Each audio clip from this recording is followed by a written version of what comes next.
السلام عليكم ورحمة الله وبركاته. النهاردة مع فيديو جديد تطبيق جديد. سؤال صادم شوية، هو الناس زمان كانوا بيسمعوا ميوزك أحسن مننا ولا احنا بقينا نسمع أكتر بس نفهم أقل؟ بص يا سيدي، خلينا نتكلم معاك كخبير بيبص على الصورة كاملة، مش مجرد تطبيق بيتحمل وخلاص. لأن الحقيقة إن التطبيقات دلوقتي بقت تتحكم في طريقة استهلاكنا المحتوى أكتر ما بنفكر فيها. ومن أهم التطبيقات في المجال الموسيقي دلوقتي تطبيق أوديوميك. التطبيق ده مخصص لتنزيل واستماع الموسيقى، خصوصا الهيب هوب الراهب الموسيقي المستقل، وبيعتبر واحد من بدائل مشهورة للتطبيقات زي تطبيقات كتير. الفكرة الأساسية للتطبيق بسيطة جدا، تقدر تسمع موسيقى اونلاين او تنزلها وتسمعها اوفلاين.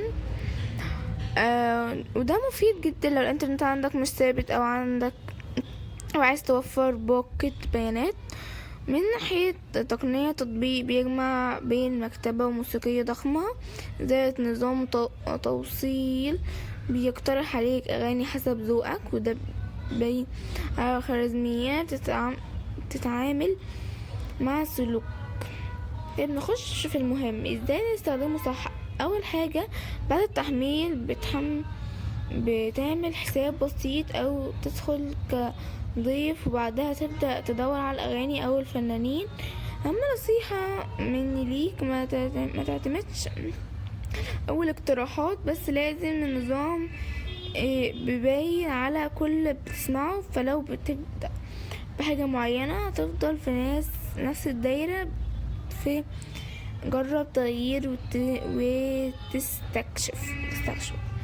نيجي بقى للمميزات الحقيقية. اول حاجة تحميل المجاني للموسيقى، الاستمتاع بدون انترنت. تاني حاجة واجهة سهلة جدا وسريعة. تالت حاجة تركيز على محتوى مستقل وفنانين جداد مش مشهورين اوي. رابع حاجة استهلاك بيانات اقل مقارنة ببعض المنافسين. لكن خليني اقولك، اكون صريح معك كخبير، يعني في عيوب ناس اشتكت منها كتير على البلاي ستور. اولها اعلانات، ودي واضحة جدا في النسخة المجانية. تاني حاجة ان بعض الاغاني او المحتوى مش متوفر زي منصات اكبر. تالت حاجة ان جودة التجربة احيانا بتتأثر حسب المنطقة. وفي التعليق من المستخدمين اخد تفاعل كبير. تطبيق كويس في الاغاني جدا وجديد، بس ناقص محتوى واسع، وده فعلا رأي شريحة كبيرة. نيجي بقى للنقطة اللي دايما بتفهمنا وبتوضح لنا، هو التطبيق ده مجاني بيكسب ازاي؟ تطبيق ببساطة النموذج هنا، يعني استخدامه مجاني مع الإعلانات وبعض اشتراكات مدفوعة. كمان في أرباح من ترويج الفنانين أو محتوى مدفوع، وأحيانا من الاشتراكات مع شركات إنتاج موسيقي. يعني أنت مش بتدفع فلوس مباشرة، لكن بتدفع بوقتك وإعلانات بتشوفها. باستخدام غير أخلاقي أو موجود بشكل غير مباشر، زي تحميل محتوى بدون احترام حقوق الملكية في بعض الحالات، أو اعتماد كامل على النسخة المجانية بدون دعم من الفنانين، أو استخدام في توزيع محتوى غير مرخص. وده نقطة مهمة جدا لازم تبقى بالك منها. كمان كل واحد في تطبيقات تانية كتير بدايل يعني قوية. كل واحد لهم مختلف طبعا، بسيط ومجاني واحترافي وشامل.